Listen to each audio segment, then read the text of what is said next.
Hello दोस्तों, नमस्कार। स्वागत है आप सभी का एक नए वीडियो में। इसमें हम लोग हिंदी साहित्य एवं व्याकरण से संबंधित कुछ महत्वपूर्ण या 100 महत्वपूर्ण प्रश्नों को देखेंगे जो आपके आने वाले जो भी परीक्षाएं हैं उसमें उपयोगी साबित होंगे। तो चलिए शुरू करते हैं। शुरू करने से पहले गुजारिश है, चैनल में नए हैं तो लाइक सब्सक्राइब शेयर जरूर करिएगा। इसमें जो पहला प्रश्न है वह है, बिहारी सतसई पर किसका प्रभाव नहीं है। यानी सभी महत्वपूर्ण प्रश्न है तो ध्यान से देखिए, उत्तर देते हुए चलिएगा। बिहारी सतसई पर किसका प्रभाव नहीं यह पूछा गया है।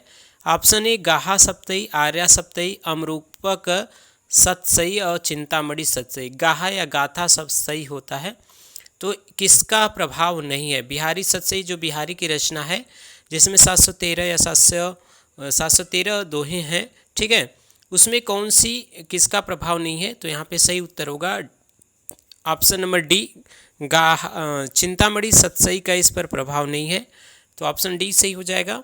चलिए अगला प्रश्न देखते हैं। मतीराम की रचना नहीं है यह बताना है। मतीराम की रचना नहीं है। ऑप्शन दी अलंकार पंचाशिका, फूल मंजरी, साहित्य सार, काव्य निर्णय। तो देखिए अलंकार पंचाशिका इनका है, फूल मंजरी भी है, साहित्य सार भी है, लेकिन काव्य निर्णय जो है वह किसका है, वह है भिखारी दास का। ठीक है, वह किसका है, भिखारी दास का, तो इसे ध्यान रखिएगा। चलिए अगला प्रश्न देखते हैं हम लोग। मतीराम किस प्रकार के कवि हैं। तो देखिए रीतिकाल के कवियों को विश्वनाथ प्रसाद मिश्र ने 3 भागों में विभाजित किया है, रीतिबद्ध, रीतिसिद्ध और रीतिमुक्त। ठीक है, 3 भाग है, रीतिलक्ष्य तो कोई भाग ही नहीं है, तो 3 भाग है, रीतिसिद्ध, रीतिबद्ध और रीतिमुक्त। तो जो लक्षण ग्रंथ की रचना करता था वे सभी आते थे रीतिबद्ध में, और जिसे लक्षण ग्रंथ की जानकारी तो थी लेकिन वह रचना नहीं किया वो आता है रीति सिद्ध में। और इस परंपरा से अलग जो स्वतंत्र रूप से लेखन किया है रीतिकाल में वे सभी आते हैं रीति मुक्त में। तो यहाँ बात किया गया है मतीराम की, तो मतीराम किस में आते हैं, रीतिबद्ध में, क्योंकि इन्होंने लक्षण ग्रंथ की रचना की है। तो यहाँ पे सही उत्तर होगा बी। चलिए आगे देखते हैं। अगला प्रश्न है, मतीराम की विशेषता नहीं है क्या। यह ऑप्शन दिए गए हैं। मतीराम रीतिबद्ध कवि हैं, तो सही बात है। मतीराम की भाषा साहित्यिक है, यह भी सही बात है। मतीराम जटाशंकर के भाई थे, यह भी सही बात है। मतीराम रीतिकाल के राष्ट्रीय कवि हैं, यह गलत बात है, क्योंकि रीतिकाल में केवल एक राष्ट्रीय कवि हैं, वह है महाकवि भूषण। भूषण को राष्ट्रीय कवि कहा जाता है रीतिकाल का, तो इसे याद रखिएगा। ठीक है, चलिए तो यहाँ पे सही उत्तर होगा डी। चलिए अगला प्रश्न हम लोग देखेंगे। अगला प्रश्न है, भूषण की रचना नहीं है। तो देखिए भूषण रीतिकाल में वीर रस के कवि हैं, राष्ट्रीय कवि हैं, उनकी रचना यहाँ पे कौन सा नहीं यह दिया है पूछा गया। तो देखिए शिवराज भूषण उनका है, शिवा बावनी है, छत्रसाल दशक है, लेकिन भाषा भूषण नहीं है, यह महाराजा जसवंत सिंह की रचना है। ठीक है, चलिए अगला प्रश्न हम लोग देखेंगे। छत्र प्रकाश किसकी रचना है। छत्र प्रकाश किसकी रचना है, लाल कवि, श्रीधर, ग्वाल, मंडन। यह ऑप्शन आपके सामने है, तो इसमें सही उत्तर होगा जो लाल कवि हैं उन्होंने छत्र प्रकाश लिखा है, तो इसे ध्यान रखिएगा, ऑप्शन ए सही हो जाएगा। चलिए अगला प्रश्न क्या है उसे देखते हैं। कुंदन को रंग फीको लागे किसकी पंक्ति है। कुंदन को रंग फीको लागो प्रसिद्ध पंक्ति है, यह जो पंक्ति है वह किसका है, मतीराम का, तो सही उत्तर होगा बी। चलिए देखते हैं अगले प्रश्न को। यहाँ पे प्रश्न दिया है, शुक्ल के अनुसार रीतिकाल का सीमांकन क्या है। यानी इस रीतिकाल का समय सीमा आचार्य रामचंद्र शुक्ल ने कब माना है।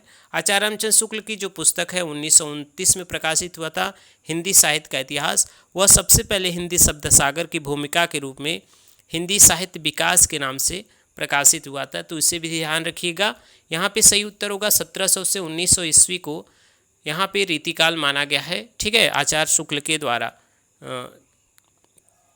ठीक है, यह संवत में रहता तो सही रहता 1700 से 19, यहाँ पे 1643 से 1843 यह सही होगा। ठीक है, ईस्वी और संवत का ध्यान रखिएगा, तो यहाँ पे सही उत्तर होगा बी। चलिए अगला प्रश्न क्या है, इश्कनामा किसकी रचना है।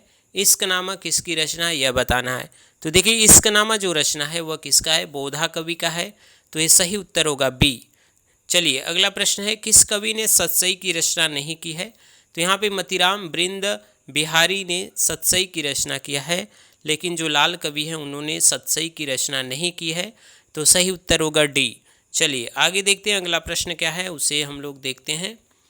अगला जो प्रश्न है वह है, रीतिकाल को श्रृंगार काल की संज्ञा देने वाले कौन विद्वान है? तो देखिए रीतिकाल को श्रृंगार काल जो कहा है वह विश्वनाथ प्रसाद मिश्र ने, अलंकृत काल कहा मिश्र बंधु ने। तो इसे ध्यान रखिएगा, यहाँ पे सही उत्तर होगा सी। चलिए आगे देखते हैं अगला प्रश्न। ऋतु वर्णन के लिए रीतिकाल का कौन सा कवि प्रसिद्ध है? ऋतु वर्णन के लिए प्रसिद्ध कवि हैं रीतिकाल में सेनापति जी। तो ऑप्शन यहाँ पे जो डी है वह क्या हो जाएगा? सही हो जाएगा। चलिए अगला प्रश्न हम लोग देखेंगे। अति सुधो स्नेह को मार्ग है, जहाँ नेकु सयानप बाक नहीं, वहाँ साचे चले झिझके कपटी ते निशांक नहीं। ऐसी पंक्तियाँ हैं, यह किसका है? तो यह घनानंद का प्रसिद्ध पंक्ति है। तो ऑप्शन डी सही हो जाएगा। चलिए अगला प्रश्न है। किस कवि को कविराज शिरोमणि की पदवी प्रदान की गई है? कविराज शिरोमणि की पदवी किसे प्राप्त की गई है या प्रदान की गई है बताइएगा। तो पद्माकर हैं, ऑप्शन नंबर डी सही हो जाएगा। अगला प्रश्न है। पद्माकर कृत जगत विनोद का वर्ड विषय क्या है? जगत विनोद का जो वर्ड विषय है वह क्या है, यह पूछा गया है। तो रस निरूपण और नायिका भेद का वर्णन इसमें किया गया है। तो यहाँ पे सही उत्तर हो जाएगा ऑप्शन नंबर 1। ठीक है, चलिए अगला प्रश्न है। सुजान चरित किसकी रचना है? देखिए सुजान के नाम से बहुत सी रचनाएं जिसमें कन्फ्यूजन होता है। यहाँ पे चरित जब जुड़ जाए तो जानिएगा किसका है? देव का। ठीक है, तो यहाँ सुजान चरित किसका, सूदन का है। सुजान चरित किसका है? सूदन का। ठीक है, तो ऑप्शन सी सही हो जाएगा। अगला प्रश्न है। स्वच्छंद प्रेम का निबंध गायक कौन है? स्वच्छंद प्रेम का निर्वद्ध गायक कौन है? तो देखिए जो यहाँ पे ऑप्शन दिए गए हैं उसमें जो सही उत्तर होगा वह हो जाएगा आलम। ठीक है, इन्होंने स्वच्छंद प्रेम का निर्वद्ध गायक किया था। तो ऑप्शन बी सही हो जाएगा। अगला प्रश्न है। केशव को कठिन काव्य का प्रेत किस आलोचक ने माना है? तो शुक्ल जी केशव को कठिन काव्य का प्रेत माने हैं। तो यहाँ पे सही उत्तर होगा सी। चलिए अगला प्रश्न है। गंगा लहरी किसकी कृति है? गंगा लहरी किसकी कृति है? तो यह पद्माकर की रचना है। तो ऑप्शन नंबर यहाँ पे 1 सही होता है। चलिए अगला प्रश्न हम लोग देखेंगे। अगला प्रश्न। विज्ञान गीता किसकी रचना है यह बताना है। तो विज्ञान गीता है केशवदास की रचना। तो सही उत्तर हो जाएगा डी। चलिए आगे प्रश्न हम लोग देखेंगे। बिहारी की कविता को शक्कर की रोटी किस आलोचक ने कहा है? बिहारी की कविता को शक्कर की रोटी किस आलोचक ने कहा है यह बताना है। तो पद्म सिंह शर्मा ने बिहारी की रचनाओं को, कविताओं को शक्कर की रोटी कहा है। तो सही उत्तर होगा सी। चलिए अगला प्रश्न हम लोग देखेंगे। जहांगीर जस चंद्रिका किसकी रचना है? जहांगीर जस चंद्रिका किसकी रचना है यह बताना है। तो जहांगीर जस चंद्रिका जो रचना है वह केशवदास का है। तो सही उत्तर होगा डी। चलिए अगला प्रश्न है। रीतिकाल के किस कवि ने भक्ति, श्रृंगार एवं वीर तीनों में बराबर अधिकार से लिखा है? रीतिकाल के ऐसे कौन से कवि हैं जो भक्ति, श्रृंगार और वीर तीनों में रचना किए हैं? तो वे कवि हैं पद्माकर जी। तो यहाँ पे सही उत्तर होगा डी। चलिए अगला प्रश्न है। बिहारी सतसई की भूमिका के रचनाकार कौन है? बिहारी सतसई की भूमिका के रचनाकार कौन है? तो पद्म सिंह शर्मा है, जिन्होंने उनकी कविताओं को शक्कर की रोटी कहा है। तो उन्होंने बिहारी सतसई की भूमिका में वह बात कही है। तो सही उत्तर होगा डी। चलिए अगला प्रश्न है। हिम्मत बहादुर बिरुदावली किसकी रचना है? हिम्मत बहादुर बिरुदावली यह जो रचना है वह किसका है? तो यह पद्माकर की रचना है। तो सही उत्तर होगा डी। अगला प्रश्न है। शुक्ल ने रीतिकाल का प्रवर्तक किसे माना है? तो रामचंद्र शुक्ल ने रीतिकाल का जो प्रवर्तक माना है वह चिंतामणि को। तो यहाँ पे सही उत्तर सी होगा। चलिए आगे प्रश्न देखेंगे। अभिज्ञ का विलोम क्या होता है? अभिज्ञ का विलोम जो होगा वह क्या होगा यह बताना है। तो अभिज्ञ का विलोम होता है अनभिज्ञ। ठीक है, तो सही उत्तर होगा यहाँ पे बी। चलिए अगला प्रश्न है। कौन रीतिबद्ध कवि है? तो देखिए रीतिबद्ध, रीतिसिद्ध, रीतिमुक्त 3 भागों में बांटा गया। रीतिबद्ध वे कवि हैं जिन्होंने लक्षण ग्रंथ की रचना किया है। तो यहाँ पे ऑप्शन दिए गए हैं उसमें जो देव कवि हैं वह क्या हैं? रीतिबद्ध कवि है। ठाकुर, बोधा और घनानंद यह रीतिमुक्त में आते हैं। बिहारी आते हैं रीति सिद्ध में। रीति सिद्ध में बिहारी आते हैं, इसे ध्यान रखिएगा। यहाँ पे हो जाएगा अगला प्रश्न दिया। अनभिज्ञ का विलोम क्या है? तो अनभिज्ञ का विलोम क्या होगा? तो वह हो जाएगा अभिज्ञ। तो ऑप्शन यहाँ पे जो सही उत्तर होगा ए हो जाएगा। चलिए अगला प्रश्न है। शोषक का विलोम क्या होगा? शोषक का विलोम क्या होगा? तो शोषक का विलोम हो जाएगा, यहाँ पे सही उत्तर होगा पोषक, ऑप्शन बी। चलिए अगला प्रश्न है, जानने की इच्छा रखने वाला क्या करता है? तो जानने की इच्छा रखने वाले को कहेंगे जिज्ञासु। अगर ऐसे पूछे कि जानने की इच्छा, तो वह हो जाएगा जिज्ञासा। तो इसे ध्यान रखिएगा, सही उत्तर यहाँ पे होगा सी। चलिए अगला प्रश्न हम लोग देखेंगे। अगला जो प्रश्न दिया है वह क्या दिया है? आँख की किरकिरी होना का अर्थ क्या है? आँख की किरकिरी होना का अर्थ क्या है? तो इसका सही अर्थ हो जाएगा अप्रिय लगना। तो ऑप्शन ए सही हो जाएगा। अगला प्रश्न है, उपाय वही सफल और श्रेष्ठ है जिसका लोहा विरोधी को भी मानना पड़े के लिए सही लोकोक्ति क्या होगा? तो यहाँ पे सही उत्तर होगा, यहाँ पे सही उत्तर होगा जादू वही जो सिर चढ़कर बोले। तो ऑप्शन सी सही हो जाएगा। अगला प्रश्न है, कौन सा नाम रीतिकाल का नहीं है? तो देखिए यहाँ पे उत्तर मध्यकाल को रीतिकाल कहते हैं, श्रृंगार काल को अलंकृत काल को, पूर्व मध्यकाल को क्या कहते हैं? भक्ति काल। ठीक है, तो यहाँ पे सही उत्तर क्या होगा? सही उत्तर बी हो जाएगा। चलिए अगला प्रश्न है, सुमेलित करना है। ठीक है, सुमेलित करना है। शिवराज भूषण किसका है? तो शिवराज भूषण के जो रचनाकार हैं भूषण हैं। रस रहस्य कुलपति मिश्र का है। पद्माभरण पद्माकर का है। काव्य निर्णय है भिखारी दास का। तो यह सही रूप है। यहाँ पे अगर ऑप्शन में देखेंगे तो ऑप्शन नंबर जो ए है वह क्या हो जाएगा? सही हो जाएगा। चलिए अगला प्रश्न है, व्यंग्यार्थ कौमुदी के रचनाकार का नाम बताइए। तो व्यंग्यार्थ कौमुदी के जो रचनाकार हैं वे कौन हैं? तो वे हैं प्रताप शाही। तो यहाँ पे सही उत्तर होगा सी। अगला प्रश्न है, कौन सा कवि इटावा का रहने वाला है? यह बताना है। कौन सा कवि इटावा का रहने वाला है? तो देव जो कवि हैं वे इटावा के थे। तो ऑप्शन सी यहाँ पे सही होगा। अगला प्रश्न है, बनन में बागन में बगरियो बसंत है पंक्ति किसका है? बनन में बागन में बगरियो बसंत पंक्ति किसका है? यह सही उत्तर बताना है। तो यह पद्माकर की पंक्ति हैं। तो ऑप्शन डी यहाँ पे सही हो जाएगा। अगला प्रश्न हम लोग देखेंगे, पृथ्वी सिंह किस कवि का वास्तविक नाम है? पृथ्वी सिंह किस कवि का वास्तविक नाम है? तो यह जो वास्तविक नाम है वह किसका है? रसनिधि का। तो यहाँ पे सही उत्तर होगा बी। अगला प्रश्न है, सुमेलित करना है। यहाँ पे कुछ कवि हैं, उनके कह सकते हैं उनके प्रेमिकाओं का नाम है या तो पत्नी का नाम है, तो उनसे सुमेलित करना है। यहाँ पे आलम, बोधा, घनानंद, तुलसी। तो सभी जानते होंगे तुलसी के क्या हैं? रत्नावली जी हैं। घनानंद की कौन है? सुजान है। आलम की कौन है? शेखर अंग्रेजिन। और बोधा की कौन है? सुभान है। ठीक है, तो यह सही सुमेलित है, इसे ध्यान से देख लीजिएगा। चलिए अगले प्रश्न को हम लोग बढ़ेंगे। अगला प्रश्न है, बिरह वारिस नामक ग्रंथ किसके बिरह में लिखा गया है? तो बिरह वारिस किसका था? बोधा कवि का। और बोधा के जो प्रेमिका थी वे कौन थी? तो बोधा की जो प्रेमिका है वह सुभान है। तो यहाँ पे सही उत्तर होगा बी। ठीक है, चलिए अगला प्रश्न है हो जाएगा, रस रहस्य के रचयिता कौन है? रस रहस्य के रचयिता कौन है? तो रस रहस्य के जो रचयिता हैं वह हैं कुलपति मिश्र। ठीक है, यहाँ पे देखिए रस रहस्य के जो रचयिता हैं वह कुलपति मिश्र हैं। तो ऑप्शन डी सही हो जाएगा। अगला प्रश्न है, आनंद रघुनंदन नाटक के रचयिता कौन है? जिसे हिंदी का पहला नाटक माना जाता है आनंद रघुनंदन, उसके लेखक कौन है? तो विश्वनाथ सिंह, महाराजा विश्वनाथ सिंह की रचना है। तो ऑप्शन बी यहाँ पे सही हो जाएगा। अगला प्रश्न, रसराज के रचयिता कौन है? रसराज के रचयिता कौन है? तो रसराज बहुत प्रसिद्ध रचना है रीतिकाल में, और यह रचना किसका है? मतीराम का। ठीक है, तो सी उत्तर सही हो जाएगा। अगला प्रश्न है, अनूप शहर का रहने वाला कौन था? अनूप शहर का रहने वाला जो कौन था, ऐसा कवि कौन है? तो वे हैं जो सेनापति। तो ऑप्शन सी सही हो जाएगा। अगला प्रश्न है, सैयद गुलाब नबी इनमें से किसका नाम है? सैयद गुलाब नबी इनमें से किसका नाम है?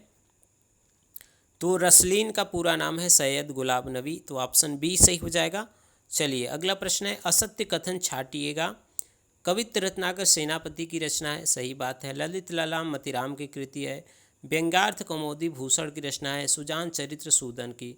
तो व्यंग्यार्थ कौमुदी जो है वह प्रताप शाही की रचना है। तो यहाँ पे गलत उत्तर यही है, तो यही सही हो जाएगा। यहाँ पे 47 का सी उत्तर सही हो जाएगा। चलिए अगला प्रश्न है, भूषण को कवि भूषण की उपाधि किसने प्रदान की थी? तो राजा सोलंकी रुद्र जो थे वे भूषण को महाकवि भूषण की उपाधि प्रदान किए थे। ठीक है, तो यहाँ पे सही उत्तर क्या होगा? डी ऑप्शन सही हो जाएगा। अगला प्रश्न है, देव ने किस ग्रंथ में रात दिन के भोग विलास की दिनचर्या का वर्णन किया है? तो वह है अष्टयाम। तो ऑप्शन ए सही हो जाएगा।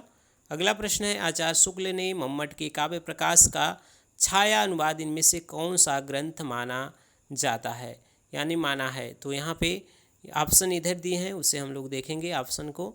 ऑप्शन है काव्य विवेक, काव्य रस रहस्य, जगत विनोद। तो यहाँ पे सही उत्तर हो जाएगा रस रहस्य को। ठीक है, चलिए अगला प्रश्न क्या है, शेखर अंग्रेजी ने किस प्रसिद्ध रीतिकालीन कवि से विवाह किया था? तो वे कौन से कवि थे? ठीक है, यह बताना है। तो शेखर अंग्रेजी जो प्रसिद्ध रीतिकालीन कवि से विवाह की थी वे कवि हैं आलम। तो यहाँ पे सही उत्तर होगा डी। चलिए अगला प्रश्न है, सूरजमल की वीरता का वर्णन किस ग्रंथ में किया गया है? सूरजमल की वीरता का वर्णन किस ग्रंथ में किया गया है, यह बताना है आप सभी को। तो यहाँ पे सही उत्तर होगा सुजान चरित। तो ऑप्शन ए सही हो जाएगा। चलिए अगला प्रश्न है, रीतिकाल में राष्ट्रीयता की भावना जगाने वाला कवि कौन था? राष्ट्रीयता की या वीर भावना से रचना करने वाले कवि हैं महाकवि भूषण, जिन्होंने छत्रसाल और शिवाजी के संरक्षण में रहकर उनकी वीरता का वर्णन किया है। तो सही उत्तर हो जाएगा बी यहाँ पे। ठीक है, चलिए अगला प्रश्न हम लोग देखेंगे, कौन सा ग्रंथ वीर रसात्मक नहीं है? कौन सा ग्रंथ वीर रसात्मक नहीं है? शिवा बावनी, छत्रसाल दशक, सुजान चरित। देखिए जगत विनोद में जो अलंकार और नायिका भेद का वर्णन है, तो यह ऑप्शन सही हो जाएगा। ठीक है, यह रस से वीर रस से नहीं लिखी गई है रचना, तो डी उत्तर सही होगा। चलिए अगला प्रश्न है, बिहारी सतसई किस वर्ग में आता है? तो बिहारी सतसई जो बिहार की रचना है वह मुक्तक काव्य के श्रेणी के अंतर्गत आता है। तो सही उत्तर होगा सी। अगला प्रश्न है, घनानंद को अमर करने वाली रचना का नाम क्या है? तो एक रचना उनकी जो प्रसिद्ध है वह है सुजान सागर, वह उनको प्रसिद्ध करने वाली रचना है। तो ऑप्शन बी यहाँ पे सही हो जाएगा। चलिए अगला प्रश्न है, देव ने किस नए संचारी भाव की उद्भावना की है? तो देव ने जिस संचारी भाव की उद्भावना की है वह है छल। छल नामक स्थायी भाव को 34वां संचारी भाव बताया है। ठीक है, संचारी भाव को बताया है। तो यहाँ पे सही उत्तर होगा डी। अगला प्रश्न है, कौन रीतिबद्ध कवि नहीं है? तो रीतिबद्ध में कौन नहीं है यहाँ पे देखिए, तो मतीराम पद्माकर ग्वाल तो आते हैं, यहाँ पे जो नहीं आते हैं वे कौन है? द्विजदेव, यह रीतिमुक्त के अंतर्गत आते हैं। तो सही उत्तर होगा बी। चलिए अगला प्रश्न है, कौन पद्माकर की रचना नहीं है?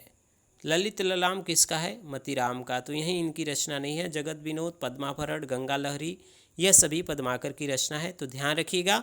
चलिए अगला प्रश्न है, रीतिमुक्त काव्यधारा का कवि नहीं है। रीतिमुक्त काव्यधारा का कवि कौन नहीं है? यहाँ पे दिए हैं रसलीन, ठाकुर, बोधा, कोई नहीं। ठीक है, तो रीति मुक्त काव्यधारा के कवि हैं। तो यहाँ पे देखिए जो रसलीन है वे हैं रीतिबद्ध में। तो सही उत्तर होगा ए। चलिए अगला प्रश्न हम लोग देखेंगे, नाभादासकृत अष्टयाम किस भाषा में लिखा गया है? तो नाभादासकृत अष्टयाम जो लिखा गया है वह ब्रज भाषा में है। तो सही उत्तर होगा बी। चलिए अगले प्रश्न को देखेंगे। अगला प्रश्न जो दिया है, चंद छंद वर्णन की महिमा की भाषा क्या है? चंद छंद वर्णन की महिमा जो गंग कवि द्वारा लिखा गया है उसकी भाषा क्या है? तो वह खड़ी बोली की रचना मानी जाती है। तो सही उत्तर होगा सी। अगला प्रश्न है, लल्लूलाल कहाँ के निवासी थे? तो लल्लूलाल जो निवासी थे वे आगरा के थे। तो ऑप्शन बी सही होगा। अगला प्रश्न है, कौन भाषा मुंशी संस्कृत नहीं जानते थे? कौन भाषा मुंशी संस्कृत नहीं जानते थे? तो लल्लूलाल संस्कृत नहीं जानते थे। तो ऑप्शन ए सही हो जाएगा। राउल वेल क्या है? तो राउल वेल जो रोड़ा कवि द्वारा लिखा गया रचना है वह एक चंपू काव्य है, गद्य पद्य में लिखा गया और इसे शिलांकृत कृति भी माना जाता है। तो ऑप्शन यहाँ पे सी उत्तर सही हो जाएगा। अगला प्रश्न है, रामचंद्रिका का मूल आधार ग्रंथ क्या है? रामचंद्रिका जो केशव दास द्वारा लिखा गया है उसका मूल आधार क्या है? तो उसका मूल आधार है वाल्मीकि रामायण। तो सही उत्तर ए होगा। चलिए अगला प्रश्न है, रीतिकाल का प्रधान रस कौन सा है?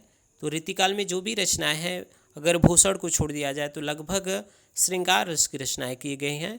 तो यहाँ पे सही उत्तर होगा बी। ठीक है, चलिए अगला प्रश्न क्या होगा? अगला प्रश्न है, आचार्य शुक्ल ने किस कवि को अलंकारवादी माना है?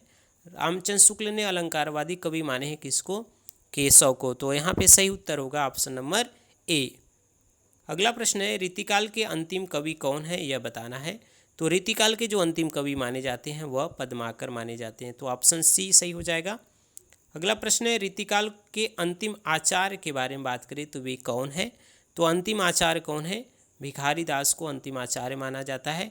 तो यहाँ पे सही उत्तर होगा सी। चलिए अगला प्रश्न है, या अनुरागी चित्त की गति न समझे कोय, ज्यों ज्यों बूढ़े श्याम रंग त्यों त्यों उज्ज्वल होय। ज्यों ज्यों बूढ़े श्याम रंग त्यों त्यों उज्ज्वल होय। तो यह बिहारी की पंक्ति है और इसमें विरोध दिखाई दे रहा है, इस कारण यहाँ पे जो सही उत्तर होगा विरोधाभास अलंकार है। ठीक है।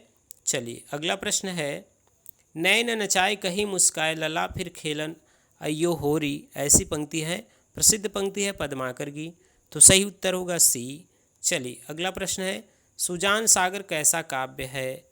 तो सुजान सागर जो काव्य लिखा गया है वह मुक्तक है। तो ऑप्शन बी सही हो जाएगा, जो भूषण घनानंद की रचना है। ठीक है। चलिए अगला प्रश्न है, अगला जो प्रश्न है उसे देखते हैं। अगला प्रश्न है, सुजान बिलास कैसा काव्य है। तो सुजान बिलास कैसा है यह बताना है। तो यह जो रचना है वह है प्रबंध काव्य। तो ऑप्शन ए सही हो जाएगा। देखिए सुजान विनोद जो पूछा गया वह है, विनोद किसका है, देव कवि का है। सुजान विनोद देव कवि की रचना है और यह किस प्रकार का है, यह मुक्तक है। ठीक है। तो रीतिकाल से रचनाएं ढेर सारे हैं, तो रीतिकाल आपका तैयार हो जाएगा इस प्रैक्टिस सेट से। श्रृंगार लतिका ग्रंथ किसका है। श्रृंगार लतिका ग्रंथ किसका है। तो यह ग्रंथ है किसका, द्विजदेव का। श्रृंगार लतिका किसका है, द्विजदेव का। तो सही उत्तर होगा सी। अगला प्रश्न, आलम केली कैसा काव्य है। तो आलम केली कैसा काव्य है यह बताना है। तो यह मुक्तक काव्य है। ठीक है। चलिए बोधा का मूल नाम क्या है। बोधा कवि जो हैं उनका मूल नाम क्या है। तो बुद्धिसेन उनका मूल नाम है। तो यहाँ पे सही उत्तर होगा ऑप्शन नंबर ए। ठीक है। चलिए अगला प्रश्न हम लोग देखेंगे। अगला जो प्रश्न दिया हुआ है वह क्या है। अगला प्रश्न है, घनानंद ग्रंथावली के संपादक कौन है। तो घनानंद ग्रंथावली के जो संपादक हैं वे कौन हैं। तो वे हैं विश्वनाथ प्रसाद मिश्र। ठीक है। तो ऑप्शन बी सही हो जाएगा। अगला प्रश्न है, नृप शंभु किसके पुत्र थे। नृप शंभु जो कवि हैं उन किसके पुत्र थे। तो वे कवि नहीं थे। तो यहाँ पे सही उत्तर सी होगा। अगला प्रश्न है, बिहारी के दोहों को रस की फुहार किसने कहा है। बिहारी के दोहों को रस की फुहार किसने कहा है। तो यह कहा है शुक्ल जी ने। ठीक है। रस के छींटे या रस की फुहार उन्होंने कहा है शुक्ल जी ने। तो ऑप्शन सी सही हो जाएगा। बिहारी का प्रिय अलंकार के बारे में बात करें तो वह कौन सा है यह बताना है आप सभी को। तो उनका जो प्रिय अलंकार है वह है रूपक। तो यहाँ पे सही उत्तर होगा सी। चलिए अगला प्रश्न है, कली पचीसी में किसका वर्णन है। कली पचीसी में किसका वर्णन है। तो यहाँ पे सही उत्तर क्या होगा, कलयुग का वर्णन है। तो ऑप्शन ए सही होगा। अगला प्रश्न है, अपरोक्ष सिद्धांत किसका ग्रंथ है। ठीक है। नई कविताएं रचनाएं आपको दिख रही होगी। अपरोक्ष सिद्धांत किसकी रचना है। तो यह है जसवंत सिंह का। चलिए आगे देखते हैं अगले प्रश्न को। रामचंद्रिका में छंद कितने हैं। रामचंद्रिका जो केशव की रचना है उसमें कितने छंद है यह बताना है। तो उसमें जो छंद है वे कितने हैं यह बताइएगा। तो उसमें जो छंद है 125 है। तो ऑप्शन ए बी सही हो जाएगा। ऑप्शन बी सही हो जाएगा। अगला प्रश्न है, रामचंद्रिका कैसा काव्य है। तो रामचंद्रिका कैसा काव्य है। तो यह प्रबंध काव्य है। यह भी केशवदास की रचना है। तो ऑप्शन ए सही हो जाएगा। केशव के पिता का नाम क्या था यह बताना है। तो केशव के पिता का नाम काशीनाथ सिंह था। काशीनाथ नाम था। तो ऑप्शन नंबर बी सही हो जाएगा। रीतिकाल को कलाकाल किस विद्वान ने कहा है। रीतिकाल को कलाकाल किस विद्वान ने किया है। तो रमाशंकर शुक्रसाल ने कहा है कलाकाल। ठीक है। तो ऑप्शन बी सही होगा। अगला प्रश्न है, कविता करके तुलसी न लसे यह पंक्ति किसका है। कविता करके तुलसी न लसे यह हरिऔध जी की पंक्ति है। तो सही उत्तर होगा सी। अगला प्रश्न है, घायल की गति घायल जाने पंक्ति किसका है। घायल की गति घायल जाने यह किसका पंक्ति है। तो यह जो पंक्ति है वह किसका है, मीरा की। तो अगला प्रश्न हम लोग देखेंगे, रसखान किस काल के कवि हैं। तो रसखान जो आते हैं वह किस काल में, भक्ति काल के अंतर्गत आते हैं। तो सही उत्तर होगा बी। चलिए अगला प्रश्न है, मीरा की भक्ति किस प्रकार की है। तो मीरा की जो भक्ति है वह माधुर्य भाव की है। तो सही उत्तर होगा सी। अगला प्रश्न है अष्टछाप के कवि कौन नहीं है। यहाँ पे बताना है अष्टछाप के कवि कौन नहीं है। तो नाभादास अष्टछाप के कवि नहीं है, तो ऑप्शन ए सही हो जाएगा। अगला प्रश्न है कौन विट्ठलनाथ का शिष्य था। विट्ठलनाथ का शिष्य इनमें से कौन है, तो यह बताना है। तो यहाँ पे विट्ठलनाथ के जो शिष्य हैं वह कौन है, चतुर्भुज दास। तो बाकी किसके शिष्य हैं, किसके शिष्य हैं, ठीक है, बताइएगा आप लोग। चलिए अगला प्रश्न है तन चितौर मन राजा किन्हा, यह पंक्ति किसका है। तन चितौर मन राजा किन्हा, यह किसका पंक्ति है, तो यह जायसी की पंक्ति है। तो सी उत्तर सही हो जाएगा। कवि गंग का जन्म स्थान कहाँ पे माना गया है। कवि गंग का जन्म स्थान कहाँ पे है, तो एटा में है। तो ऑप्शन बी सही हो जाएगा। चलिए अगला प्रश्न है पौरुषेय रामायण ग्रंथ किसका है। पौरुषेय रामायण ग्रंथ किसका है, यह बताना है। तो यह नरहरि बारहट जी का है। तो ऑप्शन नंबर ए सही हो जाएगा। पौरुषेय रामायण नरहरि बारहट जी का है। चलिए अगला प्रश्न हम लोग देखेंगे कृष्ण गीतावली की भाषा क्या है, यह बताना है। तो कृष्ण गीतावली जो लिखा गया है तुलसीदास की रचना है, इसका भाषा क्या है यह बताना है। तो यह ब्रज भाषा की रचना है। तो ऑप्शन बी सही हो जाएगा। तुलसी की भक्ति किस प्रकार की है, तो तुलसी की जो भक्ति है वह दास से भाव की है। तो यहाँ पे सही उत्तर होगा बी। चलिए अगला प्रश्न है रसिक संप्रदाय का प्रवर्तन किसने किया था। तो अग्रदास जो हैं वे रसिक संप्रदाय के प्रवर्तन किए थे। तो यहाँ पे सही उत्तर होगा बी। कुछ और महत्वपूर्ण प्रश्न है उसे भी देख लेते हैं। रुद्र संप्रदाय के प्रवर्तक कौन माने जाते हैं। तो रुद्र संप्रदाय के जो प्रवर्तक हैं वह विष्णु स्वामी हैं। तो यहाँ पे सही उत्तर होगा सी। चलिए अगला प्रश्न है पद्मचरित ग्रंथ के रचयिता कौन है। पद्मचरित ग्रंथ के रचयिता कौन है, तो सही उत्तर होगा रवि विशेष। तो यहाँ पे सही उत्तर होगा सी। चलिए अगला प्रश्न है अद्वैत के प्रवर्तक हैं, अद्वैतवाद के प्रवर्तक कौन है। तो अद्वैतवाद के जो प्रवर्तक हैं वह हैं शंकराचार्य। तो सही उत्तर होगा सी। चलिए अगला प्रश्न है ज्ञानदीप किस भाषा में रचित है। ज्ञानदीप किस भाषा में रचित है, तो यहाँ पे जो सही उत्तर होगा वह हो जाएगा बी, अवधी भाषा में रचित है। पद्मावत कैसा काव्य है, तो पद्मावत जायसी का रचित प्रबंध काव्य है। तो यहाँ पे सही उत्तर हो जाएगा बी। चलिए अगला प्रश्न है ज्ञानबोध के रचनाकार कौन है। ज्ञानबोध के रचनाकार कौन है, तो ज्ञानबोध के जो रचनाकार हैं वह मलुकदास हैं। तो सही उत्तर होगा बी। अगला प्रश्न है रेवंत गिरिरास ग्रंथ के रचयिता कौन है, या किसका है। तो रेवंत गिरिरास जो रचयिता है, रचना है वह जैनों का है। ठीक है। अगला प्रश्न है दब्ब सहाव पयास किस भाषा में लिखित है। दब्ब सहाय पयास किस भाषा में रचित है, तो यह रचित है अपभ्रंश में। तो ऑप्शन ए सही हो जाएगा। अगला प्रश्न है जयचंद्र प्रकाश ग्रंथ किसका है। तो जयचंद्र प्रकाश जो ग्रंथ है वह भट्ट केदार का है। तो सही उत्तर होगा बी। अगला प्रश्न है जसहर चरयू ग्रंथ किसका है। जसहर चरयू ग्रंथ किसका है, तो यह है पुष्यदंत का। याद रखिएगा पुष्यदंत का। तो यह महत्वपूर्ण प्रश्न थे जो आपके जूनियर सुपरटेट अन्य परीक्षाओं में उपयोगी थे। इसी तरह के महत्वपूर्ण प्रश्नों को पाने के लिए आप हमारे चैनल से बने रहिए, लगातार देखते रहिए। चलिए मिलते हैं एक नए वीडियो में, तब तक के लिए आप सभी का बहुत बहुत धन्यवाद।